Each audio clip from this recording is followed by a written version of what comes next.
Chris, the black boxes are up. Trying to move them or get them out, and I can't figure out. It's because I'm in the. It's because I'm a co-host. Yeah, There they go. okay. You can unplug that.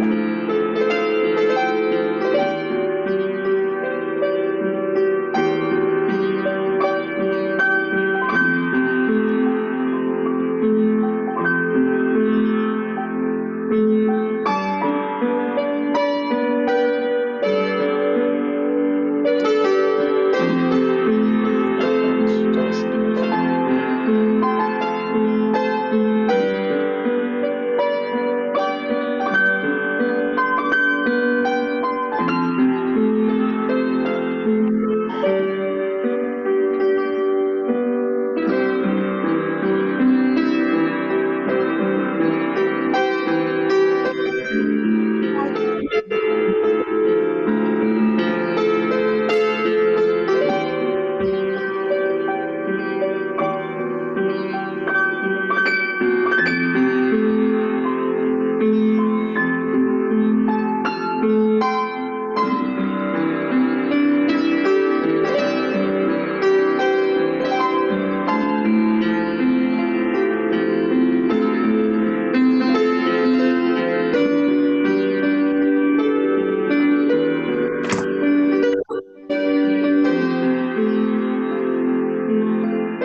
Hopefully it won't turn down the volume.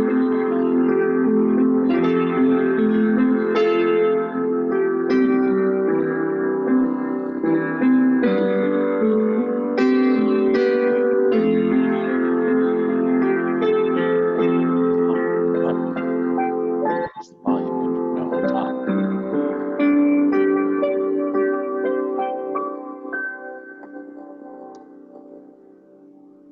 Again.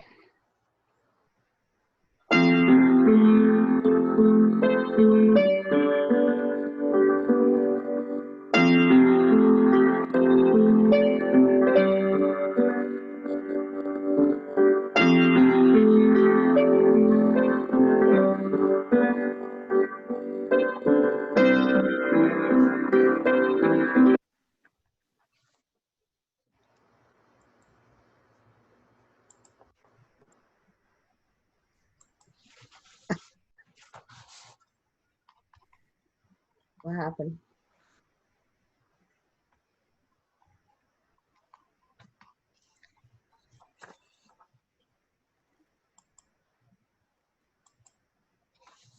Kristen, What's the problem? there's no music and your face is gone. I've muted my video. That's me. There you go. Oh, Sorry, Susie.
Good morning. Normally, when our beautiful building was open, we began our services welcoming members, friends, visitors, everyone who walked through our door. Some maybe for the very first time, and we began with an introduction of who we are. Unfortunately, we aren't quite there yet with our Zoom services to open up our virtual Sundays to those outside our walls. So to you, beloved community, who tune in every Sunday morning, welcome. And I would like us all to be reminded of who we are. We are the Unitarian Universalist Congregation of Lake County. We are a faith built on the foundation of freedom, reason, and tolerance. A faith sustained by acts of kindness and justice. A faith that visions a world flourishing with equality for all peoples and beings. A faith that demands the living out of goodness. A faith that requires thoughtfulness, a faith of wholeness, a faith of love. That is who we are. A few words regarding the word of the year, Zoom. Again, I would like to thank the RAP team for all their work behind the scenes, but it is only just a few. If you are even a tiny bit familiar with the Zoom, we could use your help. It's easy, it's fun, help your eyes and ears to help bring our services to our congregation. And if you're interested, just give us a shout. This tool enabled us to reach out across the globe, and today we are bringing the world to you. Oh, okay. Bringing the world to you. Our guest speaker today is the Reverend Sarah Villarreal Bishop, and she's coming from all the way from Australia. But being there is a huge time difference, she has kindly recorded her sermon, and you're going to love it. I've seen it. As we are still all separated from one another and unable to come together to share our thoughts, our prayers, our joys, our friendships, I'm sure we have all found our own ways to worship in these times of separation. But remember, to worship is to stand in awe under a heaven of stars, before a flower, a leaf in sunlight, or a grain of sand. To worship is to be silent, receptive before a tree, stir with the wind of the passing shadow of a cloud. To worship is to work with dedication and with skill. It is to pause from work and listen to a strain of music. To worship is to sing with the singing beauty of the earth. It is to listen through a storm to the still, small voice within. Worship is a loneliness seeking communion, is a thirsty land crying out for rain. Worship is kindred fire within our hearts. It moves through deeds of kindness and through acts of love. Worship is the mystery within us, reaching out to the mystery beyond until we are together again.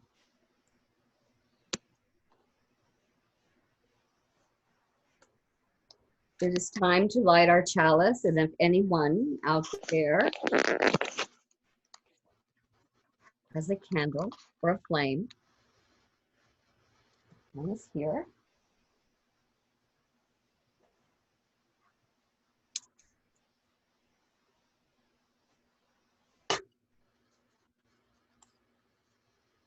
Out of the flames of fear, we rise with courage of our deepest convictions to stand for justice, inclusion, and peace. Out of the flames of scrutiny, we rise to proclaim our faith with hope to heal a fractured and hurting world. Out of the flames of doubt, we rise to embrace the mystery, wonder, and awe of all there is and all there is yet to be. Out of the flames of hate, we rise with the force of love, love that celebrates our shared humanity. Out of the flames, we rise. Black Lives Matter.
Before we continue, could I please ask everyone out there with love to please mute yourselves?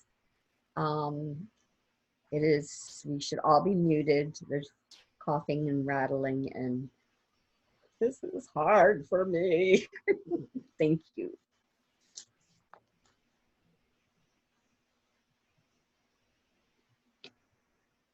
And that Spirit of Life was lovely. Spirit of Life, come to us to break down barriers, to widen horizons, to make us less judgmental. Help us to see the larger picture and the kinder conclusion, to love and let live, to embrace and forgive, sustain, and to care. Help us to reach out to our better selves that we may love more and hate less, care more and reject less. That bound together by understanding we may sustain each other through joy and happiness and through sickness and health. Help us, Spirit of Life, to be joined in a common purpose of hope and fulfillment. Renew and revive us. We seek a common ground for one and all.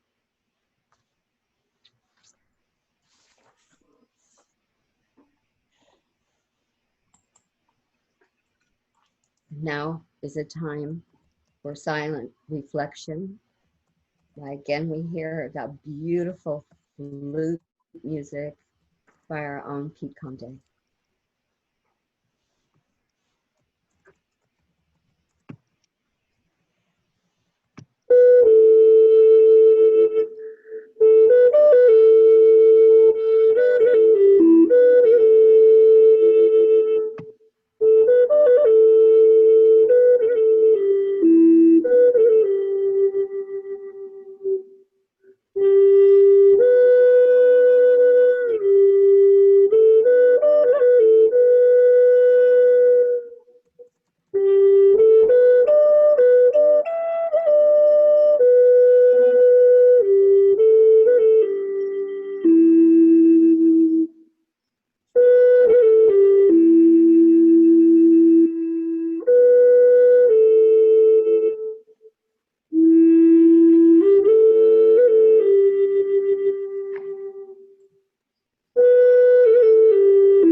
Beautiful.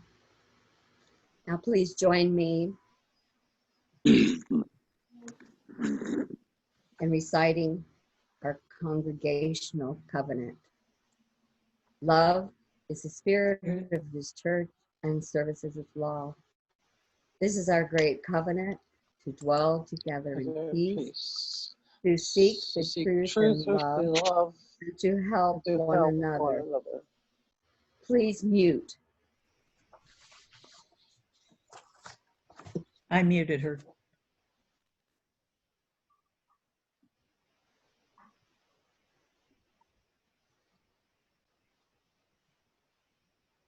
Even though at this time we are unable to pass our basket, Unitarian Universalist Congregation of Lake County continues to work at creating a beloved community and share a dream of being a church of all peoples and beings. And while we listen to our Logan's music, his very own piece, please, there are instructions and ways to donate. And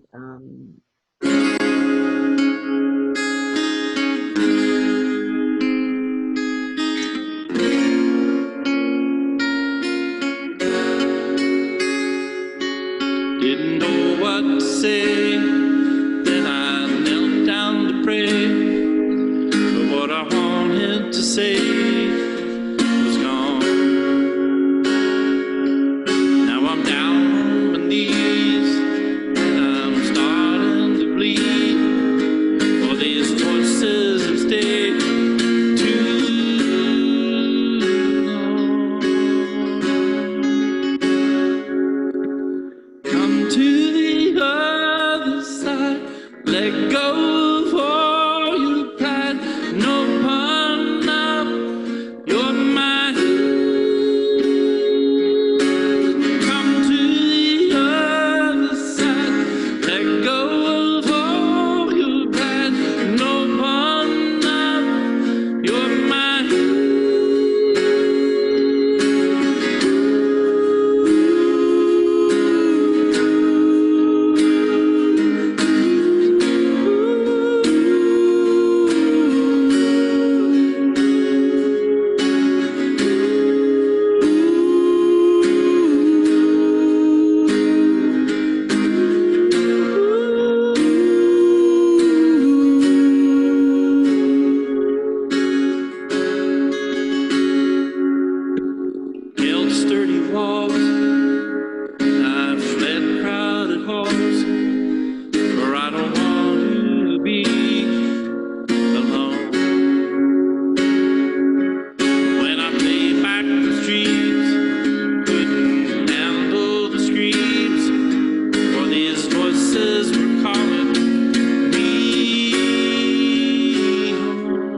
Come to the other side, let go of all your pride, open up your mind.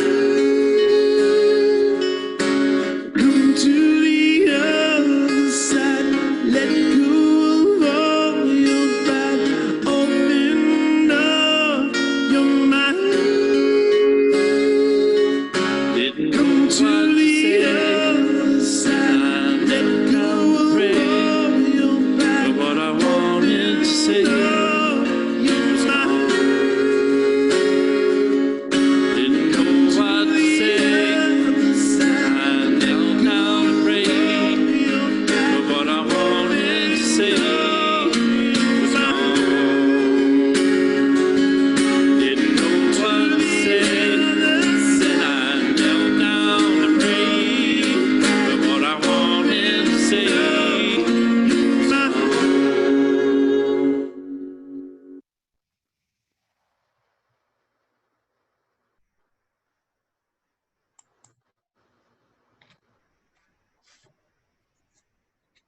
And now it is my honor and privilege to welcome Sarah, Reverend Sarah from Australia.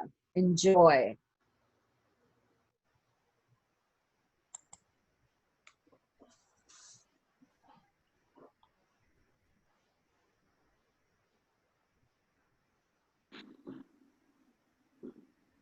Thank you for the invitation to speak today.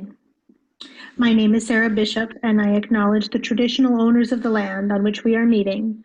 I pay my respects to the elders past, present, and emerging, and the elders of other communities who may be here today, both the Wurundjeri, where I write and record this in Australia, and the Seminole in the United States. I'm pleased to meet you. I'm an American who doesn't live in America. I'm of Mexican heritage, but was never Mexican enough or white enough growing up.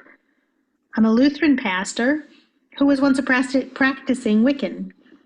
And I have worked with several denominations, and still do, and interfaith organizations. So my being Lutheran is more about me and my relationship with God than it is about any sort of creed that I'm imposing. I'm sure you're wondering why you're sitting in the car here with me coming home. But I'll let you in on a secret. Sitting in the car is one of the most wonderful places for conversations because they're not eye to eye. Have you noticed that? You can walk and talk, or you can ride in a car and you can have the most amazing conversations because there's no one to look in the eye. It's soul releasing. I used this trick with my son when he was little and he didn't want to talk, and so we would build Legos together side by side instead of eye to eye. And that's part of partnership, being there side by side. One of the biggest challenges to working with others is language. And I don't mean foreign language, although that can be tricky. I've lived overseas since the year 2000 in 6 different countries, so language is key. I always try to learn the culturally appropriate language upon arrival, enough to be polite and dodge back into English or Russian, which I speak well. I currently live in Australia, but I'm learning Welsh. The church I serve is the Melbourne Welsh Church, and it's basically Presbyterian, sort of. And it's appropriate for me to learn yet another language. But the language that I'm talking about is word choice.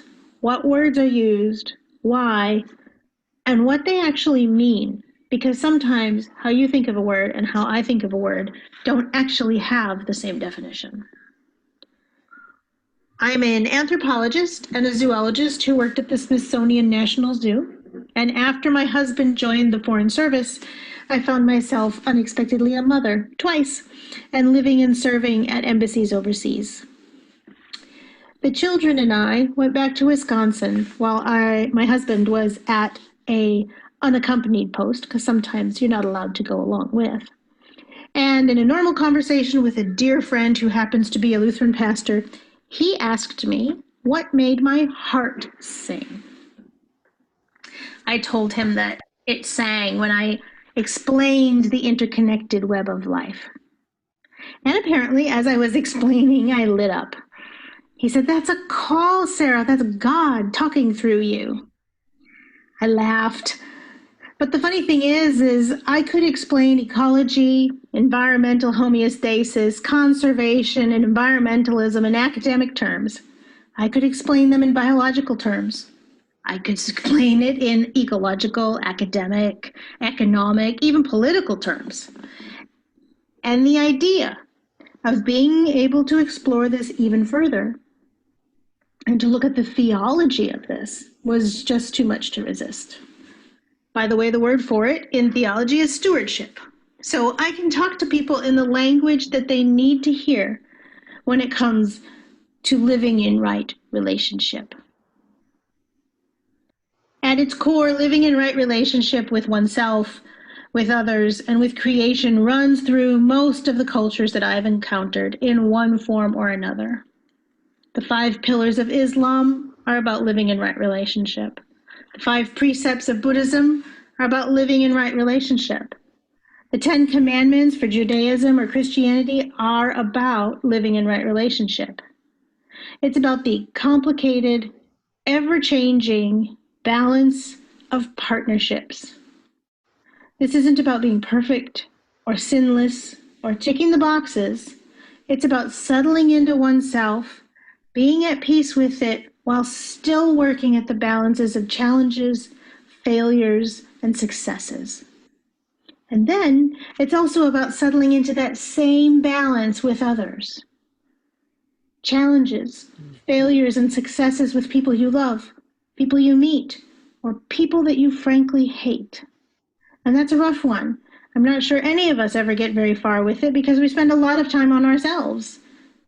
And it's really hard to do, and it's thankless. But don't give up because this is training. We're in camp, working on ourselves and working on how we are in relationship with others is just the beginning. Because as if that wasn't hard enough to be working on those balances, you also get to work on that balance with the world around you. You get to make choices.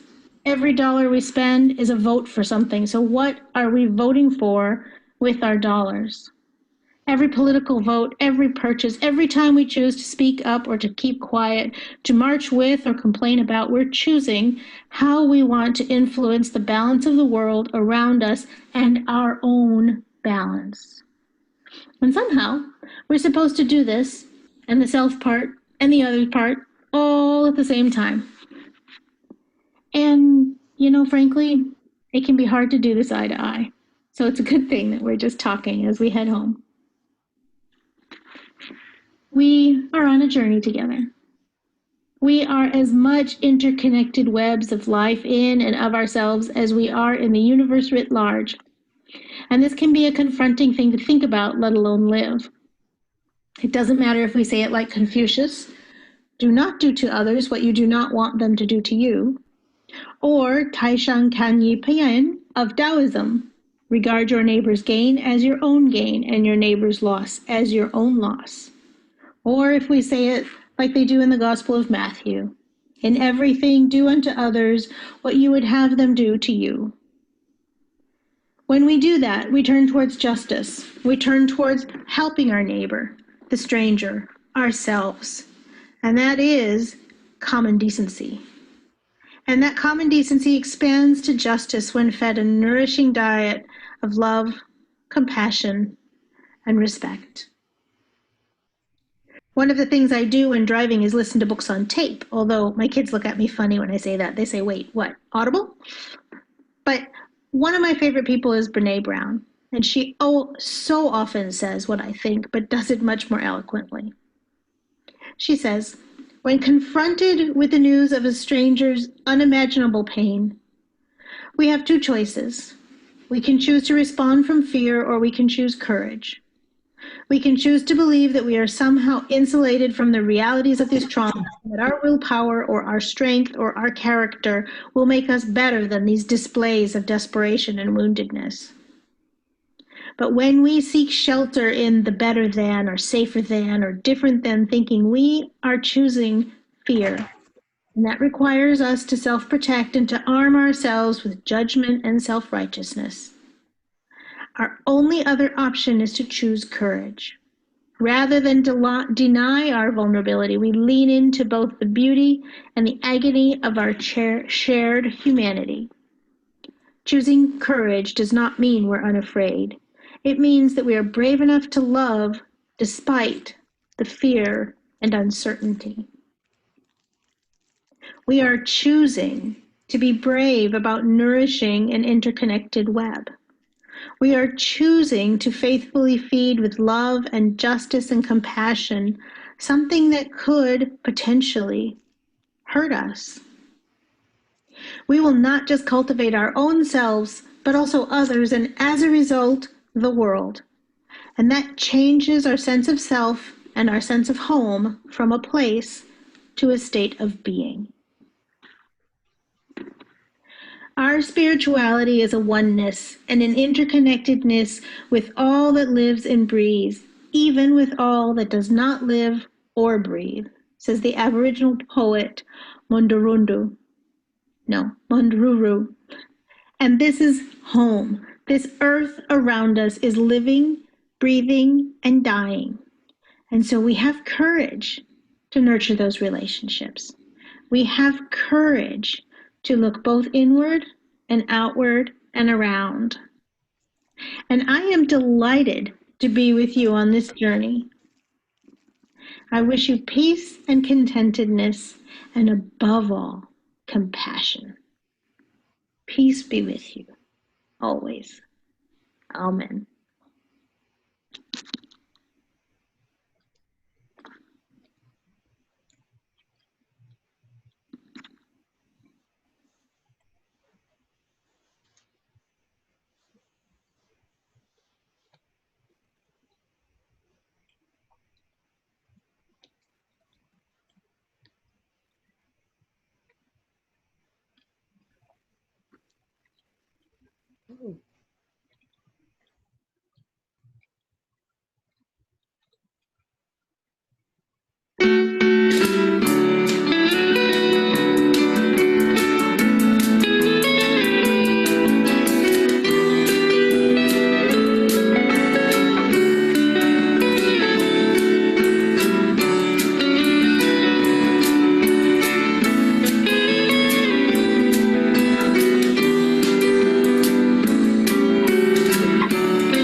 I'm out of breath. How's the accent? We give thanks for the blessing of world community. As we share our common dream, homes and schools where children thrive, neighborhoods that are safe and clean, cities rich in colors and culture, an economy where no one is expendable, a beloved community where rich and poor alike have access to opportunity for a dignified and productive life. Churches, mosques, synagogues, and temples, where our deepest hope is to be of service to a hurting world. As I extinguish our chalice, until next time, I love you all. Peace.